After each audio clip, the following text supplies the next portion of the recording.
JJ, you've talked about damaging your metabolism. What are some of the things that lead to that? What are some of the factors that lead to wrecking that? To destroying it. And stress is probably the biggest one, in which it's like, who's not under stress?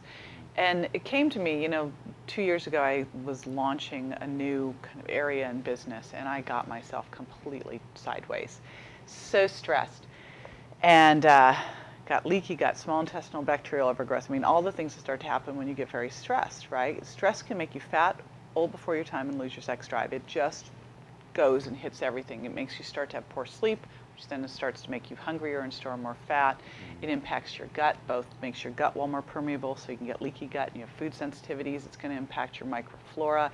And if you have your microbiotic screwed up and you have more bad gut bacterial overgrowth, you extract more calories from the food you eat, store it as fat. It's going to lower serotonin, make you crave sugar. It's going to throw off your thyroid, impact your ability to convert from T4 to T3. It's going to throw off your sex hormone rhythm.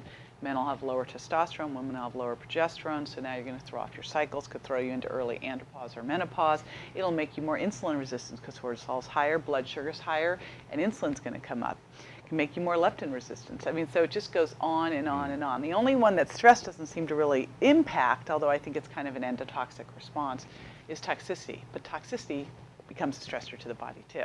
So, I mean, these all play together, and so what are the key factors doing How it? does that happen, and how do we Okay, so correct stress is obviously a big one. And when I started working, I remember when I started working at this level, I remember thinking, okay, well, as soon as I get to this point in this new business, it'll be cool.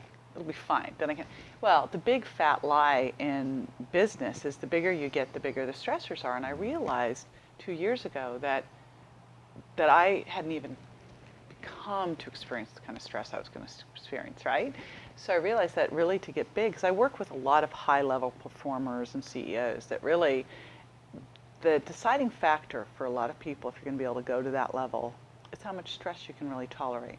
And so you must become incredibly stress resilient. And the biggest thing to do that is how you process it. I mean, you can do all the nutrients. You can do the exercise. I love burst training exercise because it actually trains your sympathetic nervous system to help stress better, handle stress better. But the bottom line, so much of it is here. Are you experiencing all the fear, the false evidence appearing real, worrying? So I had to do more up here, and forcing myself. I'm a complete workaholic, which I don't think is so bad if you're loving it, but you also have to take some downtime, take some bliss. So I have a little dog, my princess. She likes to dress up. And then I have a great boyfriend.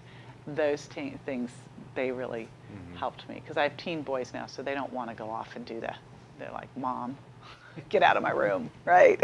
So I found my things to do for bliss, and that's how I healed my adrenals. And all the other things supported as well.